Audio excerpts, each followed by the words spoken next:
Baba Yaga Podcast, episode 2. Yep, right before the blood moon. Yes. Well, it's happening at 2 a.m.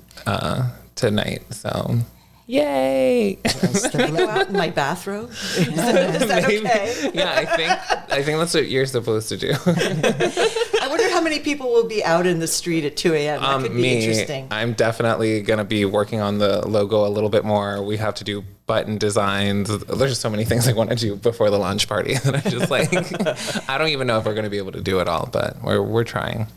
Well, to explain what the blood moon is, it's a total lunar eclipse, which is going to be visible across the United States if you don't have clouds. And because of the atmospheric conditions, it's going to glow red. Oh, it's going to be so beautiful. Yeah, doesn't that sound amazing? That sounds so stunning. And it's a perfect intro to our guest, Cindy Vojnovic, who is a master of pigments and color. So we're going to be talking to her today about her show, which just went up at Book and Puppet, a one-woman show showcasing a variety of media that she has worked in the recent past, including ceramics, fiber arts, and oil painting. And I guess especially handmade pigments that she created from plants and minerals that she has derived from her own backyard and workspaces. So it's quite a story from Cindy. So welcome, Cindy, to the Baba Yaga Podcast. And yay! You're our first guest. Yay, Cindy! I am such a fangirl because, meeting Gaia and sorry, I'm really close to the mic. I'm really loud. Holy cow. That really makes a difference. Okay, sorry. But meeting Gaia and talking to her about her art practices and her dream work, I was like, holy shit, this is legit psychic art and divination in real time that I'm seeing work psychically, and I'm trying to calculate with my own efforts of my understanding and with being next to Gaia, seeing all of this kind of magical art come through and how it is inspired by archetypal imagery and all of these kinds of things. I've been a fangirl of hers for a while, but it is a weird relationship because I never knew I'd have a mentorship of this quality or caliber or friendship or connection with someone at this kind of level. So when she introduced me to you, I was super fangirling again because I was like, oh wow, so she does the whole thing. She I've been studying art for 11 years now, in the business of making art a career. And it's I've been focusing on things that people have told me to focus on, but the truest essence of the art making process is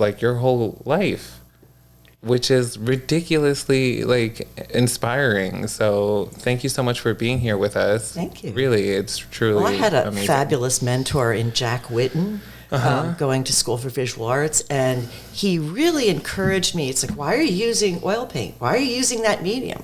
What does it mean? Yeah. Where does it come from? And he made me question everything, and that was the first place that I started making paint. Wow. I started making egg tempera at that time. And so that's older than oil paint. Egg tempera is the original originator of wow, that is the base. Simple. It's paint at its most ancient and simple. So it lasts 500 years. And that was, I think 1983, 84, 83, I think I had him. Yeah. Then Douglas Wiltrout. Oh. No, he's an American egg tempera painter master, from American, he's president of the Watercolor Society. He's on, anyway, shout outs to Doug Wiltrout. Anyway, Cindy. But it was that digging into the materials, and I've also always loved medieval art and wanting to go back to the source of things, but also having contemporary concerns about the environment, and I became aware of the incredibly high cost of cheap fashion was a book that I read that turned me on to the damage that we're doing to our earth from the way we consume textiles. Totally. There are a lot of systemic things that are very obvious about transportation and other things that I don't have a really big ability. I'm not going to maybe build my own car. Well, that's what I love about your work specifically, is because you used recycled ready-made materials like t-shirts, bed sheets, things that are gifted or trash that you find. And you're just like, well, I can recycle this old towel that has holes in it, because why the hell not? Yeah. I mean, in past times, it's really a very recent break with the preciousness of the natural environment. 100 years ago, if something was worn out, you took that scrap of fabric that was still good and you used it for something. My father said there was a rag man that used to come around, and they would take the old rags that had been so worn that you couldn't even use them as a rag, and they would make paper out of it. That's so incredible. So it's this really recent history separation of us, and trash wasn't that big of a thing in previous eras because they simply recycled and reused. Yeah, and this is all within 80 years. Basically, it's very short. And then people who were born 80 years ago, their family unit was born at least 80 years ago too. Right. So they retain that kind of, lifestyle to a certain degree. They're like, oh, you remember grandma at that age, which is your great grandmother. Yeah. But it is a huge, you feel it. You feel it today. We still do. And that's something that's being lost. And even interacting with physical reality is being lost to a large extent. I teach ceramics, which is a very tactile, and painting and drawing, which are very tactile, hands-on things. They're not on a computer screen. But then when you go out and grow a plant, and then you process that plant to make a dye, and then you process that dye to make a pigment, that's just so direct. And I was, very interested in reusing all these things. And I said, well, how can I take an old bed sheet and make it attractive and use this fabric that's worn out? And I discovered natural dyes. Marla Kittner sort of dragged me into it, kicking and screaming. She planted a dye garden for me. Marla Kittman? Who is Kittler. This Marla? Oh, Marla Kittler. Oh, Marla. I know Marla. Yes. Okay, that Marla. Sorry, It just sounds different when I'm hearing it on. She dragged me to a dye workshop and planted a garden. And wow, that set she me is on so my cool. path. I know she's cool, but I'm like, this is so much even cooler. Holy cow. And she also planted the milkweed that's the milkweed that you used for those, was it violets that you got from the milkweed? The golden rod. The golden rod is so plentiful that you don't need to plant it. It grows in vacant lots. It grows. Northampton Community College has the East 40, where I did an artist residency in 2022, and that's when I got to really dig into making my own paint. I had done it a little bit by using a leftover dye bath and then precipitating that into pigment and making paint from that. And when I smeared some of that paint onto a piece of, in a sketchbook on a piece of paper, I said, wow, that's really interesting. It looks like a landscape. And over the summer of 2022, I grew, wowed, and processed other dye plants, some of which, like the weld that Marla had grown, and so on. And I used clay that had been dug from the campus, and I used grapevine from my backyard and made charcoal out of it, and the little bits I made a vine charcoal pigment and paint out of. So I basically put together a whole set of... Can I ask how much square footage this takes to make just a makeshift pigment garden for a summer or spring? What can you, how long does it take? So it's maybe a whole year to grow and flourish and then use the next year? It depends on the plants. Madder takes 3 years until you can use the root for a dye. Wow. And Wow, both 3 woad years. and weld are biennials. Biennials. Weld, you use the second year. Yeah, not everything's a perennial. No. Okay. So the three kind of primaries of dye, classic European dye plants, are woad, which makes blue, weld, which makes yellow, and madder root, which makes red. Wow. And you can get all kinds of combinations by pre-treating, post-treating, pH, all kinds of factors can influence. So even from one dye by itself, you can get a lot of different color. And then by over-dyeing one over the other, you can get what you would be able to get with paint. You would be able to mix them together. But dyes sometimes have different chemistries, and you can't simply mix them in the same pot. Well, yeah, that's the thing that I was realizing when I was studying. Like, I was lightly perusing like natural dye chemistry, and it is a different alchemicia than like oil paint, because that is manufacturing ground and like metal rust. It's mostly like rust that we use, and like pigment and like semi-precious stone, which is like has a different chemical compound because its physics mechanic is actually physical stone solid, like it's actual granulated solid matter.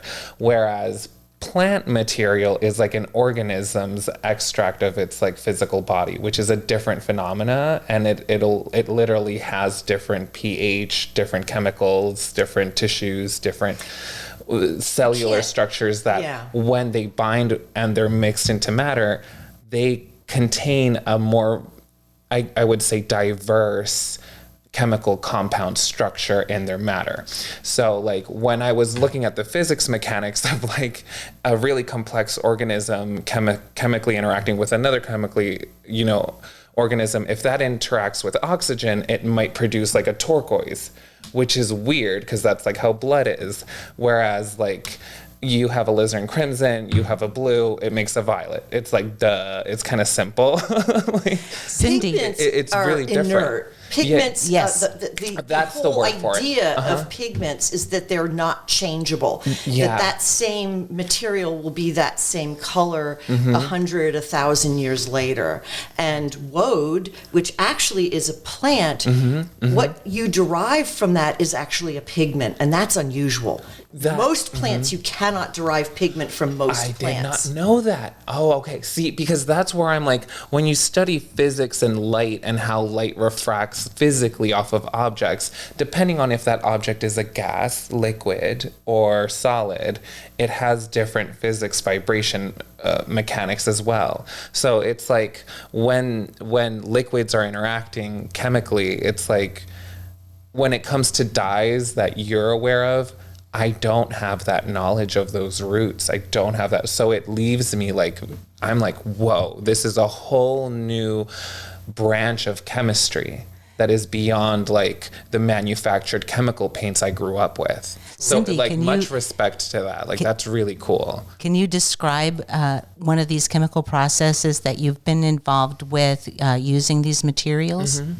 Probably the most spectacular is the woad, and that's also something I've been successfully growing. I've had less success growing weld, although I was out at the East 40 yesterday, and I have weld that is coming back from last year, which is very important. Yay. But the woad is very bizarre because it is a green plant. It contains a chemical called indigotin, which is the same chemical precursor as indigo, but it's not. There's over 200 plants that have indigotin, but most of them have it in such a small amount that harvesting it would just not be worth the effort. Woad is incredibly permanent.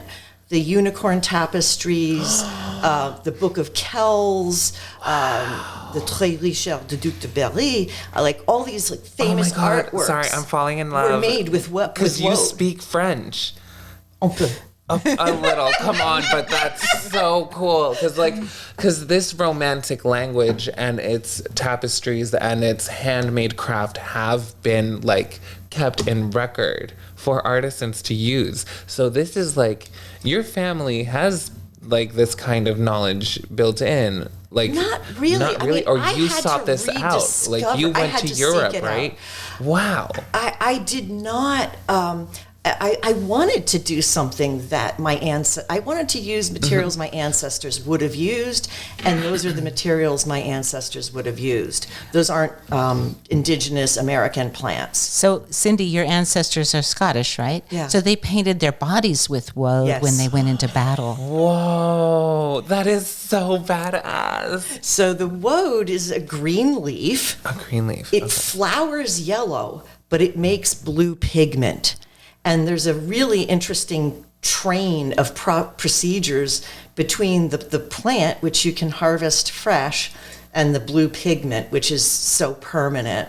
The first stage is that you make a tea out of the fresh leaves. Can you drink this tea? Yes, you can. And some people use it medicinally. Can we make like a tea ceremony? Really? Yeah. Medicinal. What are its medicinal properties? It has Antioxidant? Not antioxidant. Antibacterial? Antibacterial. We should make that for you right now, Gaia. Like a stomach tonic, things like that. This is perfect. Anyway, when you make the tea, it's sherry colored. The tea is actually like a reddish color. So this is like a plant that goes through like all colors. Yes. Green, yellow, blue, Right. violet, and red. When you initially extract from the leaves, what you get is a red tea. And then you throw away the leaves. And then you slightly aerate, because you need a little bit of oxygen. You slightly aerate the liquid. And then you add a severe alkaline. I use wood ash. I soak, we have a wood kiln out at the East 40. So I take ash from the wood kiln and I put water in it and soak it for 2 weeks. And the water that comes off is incredibly alkaline. Dry. And I add that to the tea to make a pH of 10. Wait, hold on. That is so cool. Sorry. Like, I'm nerding out. And, like, because I'm an alchemist of color, which is, like, so basic. Like, that is very little knowledge. Like, I was like, I'm proud. I know how to mix my palette, which was, but, like, to hear this. It goes from the red. When you add the alkaline, it turns bright green. What? That's so crazy. Green. That is so crazy. At that point, you can use it as a dye. And so when you take it out of the dye bath, no, the dye is bright green in the bath. Yeah. But when you dip cloth in it and then you take it out and you expose it to oxygen, it turns blue. That is so crazy. So it goes from green to red to super crazy, like alien green to blue. Whoa. Cindy, that's so cool. And if you aerate it, oxygenate the dye bath, what happens is that the pigment becomes a solid. It's no longer dissolved in the water, and you can't dye with it. But if you get rid of the water, filter it through a cloth, and I have a glass sheets that I spread out the paste. After I've filtered the most of the water away, I spread it out on a piece of glass until it's a dry powder. Once it's in that dry powder form, it will keep for 1,000 years. And you can mix it with oil to make oil paint. And it can be all man-made in time. And egg tempera. This is so crazy. And you can also, those plants that bloom every other year, you can just plant them at different years and you're good all the time. The woad, you actually want to harvest it when it's in its first year. Once it goes to flower, there's not as much pigment. So you'd have to make 3 batches on 3 different rotating crops. So yesterday I just planted a third. I planted a row of woad yesterday. Congratulations. That sounds really exciting. That sounds like a lovely tea party and wonderful alchemical process too. So Cindy, tell us about these workshops you're teaching this summer. Yes, well, if you want to join me in doing what I described, you can this summer. I do. So the first, there's going to be an introduction to natural dyeing. And these are available on the Northampton Community College Continuing Education website. My website is Cindy, Cindy, Vojnovic, VOJNOVIC.com, and I have links to that on my website. I also have pictures and descriptions of this entire process of the woad on my blog. So I have a lot of posts. I actually have, you can even filter it by woad or filter it by natural dye or painting or whatever. So there's a lot of information on my website, including links to sign up for the classes. So the first one is June 11th and 4 to 6 p.m. And it's only $10. It's an introduction to natural dye, and you'll get a packet that gives you like the crib notes on the overall process. And I'm doing this as soon as I get home. Yeah. And then the next workshop is June 20 and 21, which is a Friday and a Saturday, and that's dyeing with madder root and cochineal beetle. Cochineal grows on prickly pear cactuses, so that's not something that I harvested myself because I don't live in South America. Well, when we go to Ecuador, maybe we could do it. Maybe you can bring some back with me. Oh, definitely. Other than gold, the most expensive thing, the most valuable thing that was exported from the New World to the Old was cochineal. I'm not surprised. Because it replaced the Kermes beetle, which was very, very difficult to get enough of it to make the red like they used in the cardinals' robes and so on. Whoa. Wow. Yeah, that's really crazy. But those two, the madder root and the cochineal beetle, between the two of them, you can make this whole range of reds, from like a brownish burgundy red all the way to a bright, almost purple red, and everything in between, depending on which one of those materials you use, how you process them, and you can even overdye them. I'm so excited.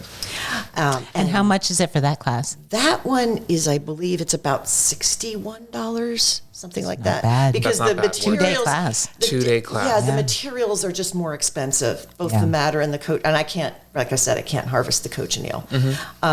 The next one is July 9 and 10, and that's the Woad and Indigo workshop.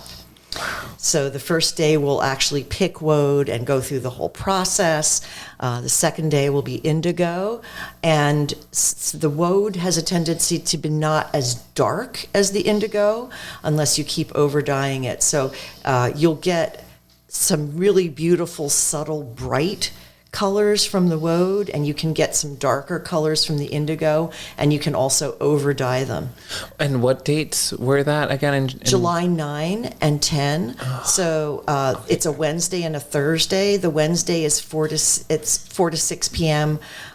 July 9 and 10, which is a Wednesday and a Thursday. I'm going to have to make it to that. I'm going to have to push back my plans because I'm just like, I can't miss that. Because I want to know this information before going to Ecuador so I can actually like have something to talk about with like people, like artisans. Because I'm very ignorant in my sense of like learning just classical European art and like that kind of mentality of like, now we're going to manufacture art and make art. It's like, you've done the work of like actually using the land, and it's like that is really interesting to me, and like that's what the artisans in my homeland do. So speaking of using the land, the last workshop of the summer is going to be farm to tableware. Oh yes, where you make a place setting of a cup, a plate, and a bowl from the clay that's dug from the East 40. And we'll show how I process that clay, little introduction in the introduction. And then there will hopefully be a part 2 of that'll be done by Kegan, the farmer at the East 40, where you can actually use your place setting that you made of East 40 clay with food that was grown at the East 40. And so those classes can be taken either separately or both of them. And what are the dates for that? So that's a slightly longer workshop. It's Friday, July 25th and Saturday, July 26th, and then also August 9th, so that you can glaze the work that you made in the first the first part. And then have a farm to table meal from the East 40 on your farm to tableware. Yeah, that'll be a second so class. cool. Making the tableware is one class, but then the actual eating the stuff will be another event. How could you miss that? Right? And the farmer says he wants to do the farm to tableware class, so that'll be really That's so cool. It's so amazing. really awesome to have him in that. So we're so proud to have you here in the Baba Yaga podcast, and also to have you at Book and Puppet with your one-woman show, which includes a number of different modes that you work in, all using these hand-dyed textiles and using the pigments that you created, and also your ceramic work. Tell us a little bit about your most recent work, which is these medieval-inspired vessels that you've been making. Yeah, that they talking about archetypal and sort of symbolic things. I got very interested in what happens when you take a face, but you exclude the eyes, and instead you have a band of ornament. And what happens if you have some human and some animal features? So looking at medieval bestiaries, I just love the way they take aspects from different kinds of animals and put them together into griffin or a dragon or things that don't really exist, but they make something out of them. And rather than simply, I didn't want to simply copy the medieval sources. I wanted to just sort of discover on my own and take things out of my own faith system, and which is Christianity, and what things that maybe mean something to me, but maybe when you look at them, they may mean something else. So I start with throne vessels. And something that I've always really been fascinated by is the kind of ornament that you see in all kinds of architecture, all kinds of paneling and painting and cloisonne and every kind of medieval art. There's a lot they'll take a very simple thing like a triangle or a dash or a chevron, and they'll repeat it. And then they'll put, dots next to it or whatever. And so these very simple forms suddenly become this rich, beautiful ornament. This kind of all over ornament. So I wanted to play with ornament, with repetition of ornament, but also with a ceramic vessel, and also with the plant, animal, and human kind of mashups. And so I've been doing these now for over a year. And they're absolutely wonderful, whimsical, humorous, and delightful pieces that you've created. And there's, I don't know, how many are there on display right now at Book and Puppet? I haven't counted yet. At least 20? There's more than 2, 20, 3, yeah. 4, 5, 6, 7, 8, 9. There's a lot, but and they're all wood fired. I decided that I didn't want to quote unquote paint them. I didn't want to have this. There's like 25. I didn't want to have too much control. And the wonderful thing about a wood kiln is you get all of these serendipitous effects from the ash, from the wood, just sort of flying through the chamber. You were telling us that you fired something so hot at a certain level that it looked gold. Or when you look into a kiln, obviously when you begin, it's dark, it's black. Then it goes to red heat. Red heat isn't the hottest heat. Then you go to orange heat, that's hotter than red. Then you go to yellow heat. And it's really beautiful to look into a wood kiln and look at the coal bed. And it's glowing this kind of golden color, and you see the sort of heat waves coming off of it, and then eventually you get to white heat.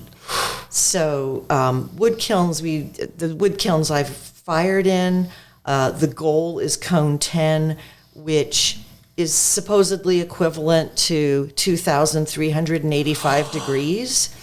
So it's heat work, not the actual temperature of the air that really matters. So that's why in a wood kiln where you're firing it for 6 days, you're not necessarily at that peak temperature that whole time.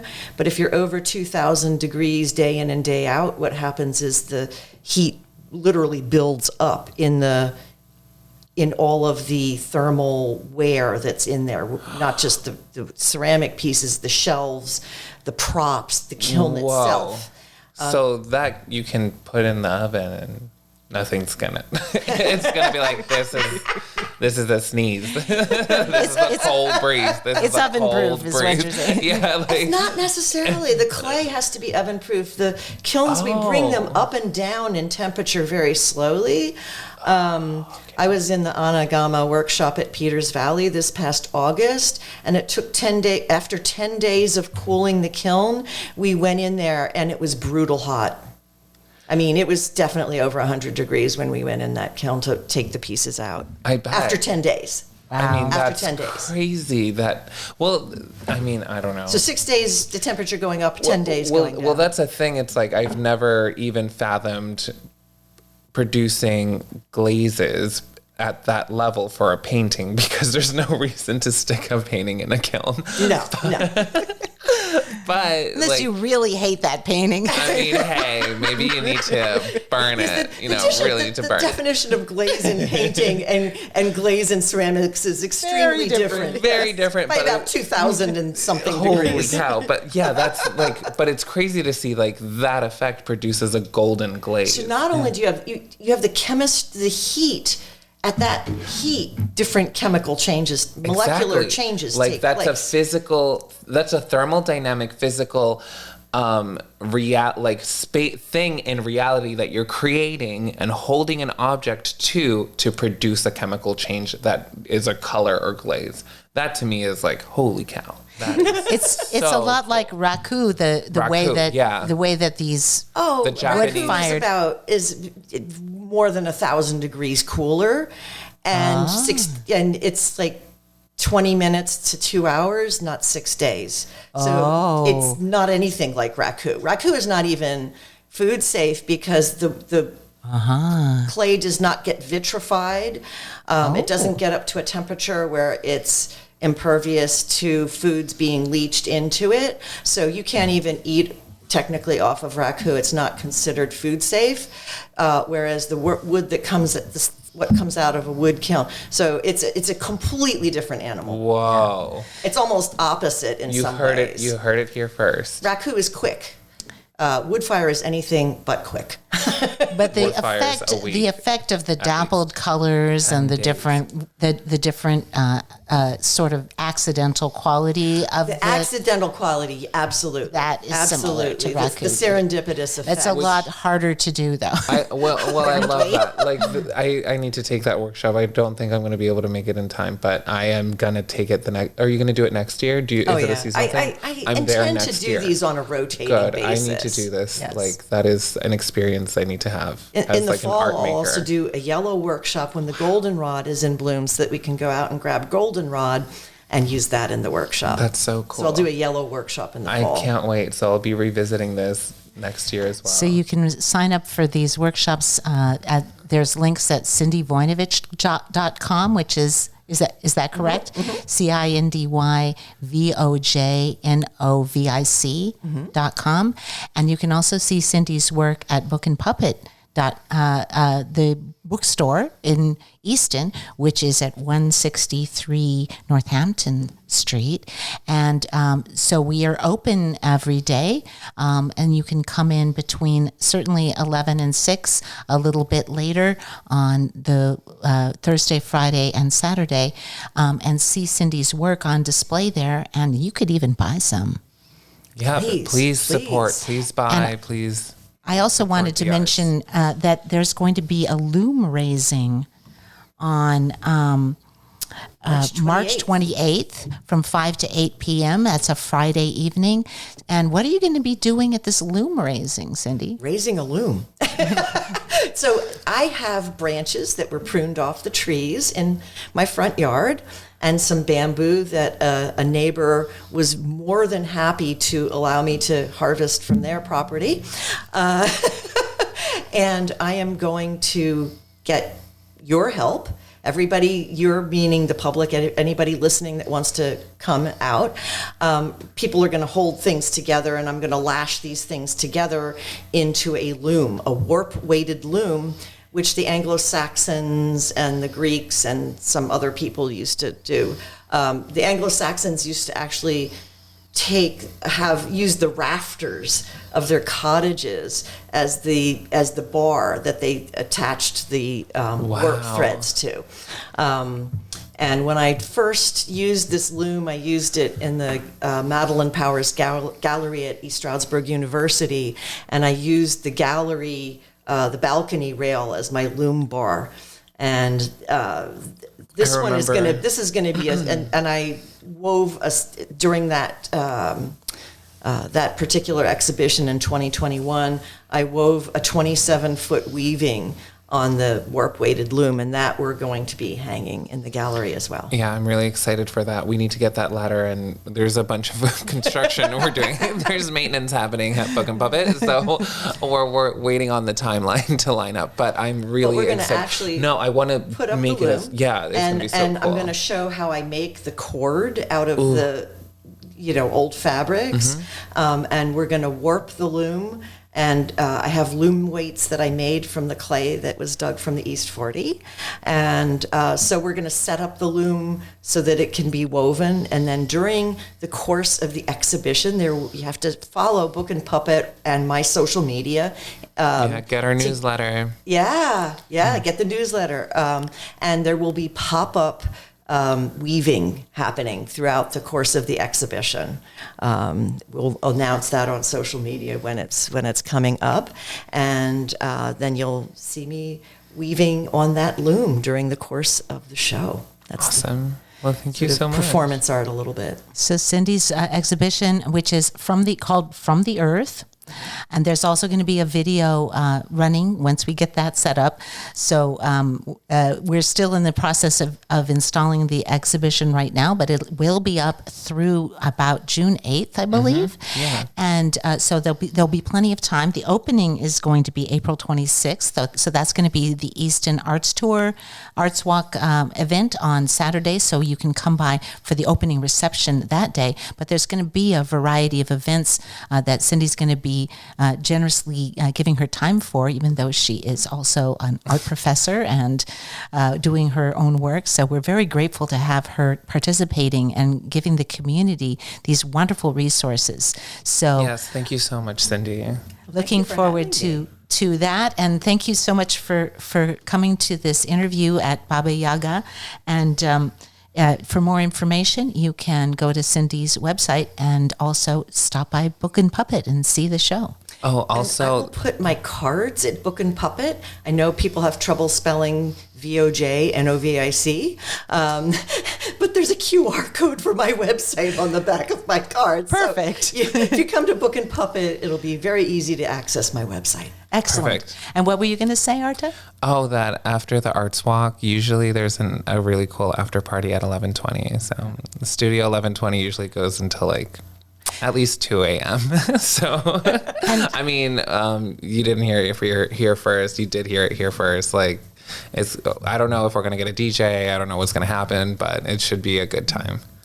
And by the way, we're going to be posting this shortly on our Patreon. So you can go to our Patreon. It's Baba Yaga Podcast on Patreon. And we are also having our opening the launch party for the Baba Yaga Podcast on Saturday, the 15th. That's day after tomorrow. From 6 to 9 p.m. at the IF Museum in Easton. So that's on 4th Street. Do you know the address?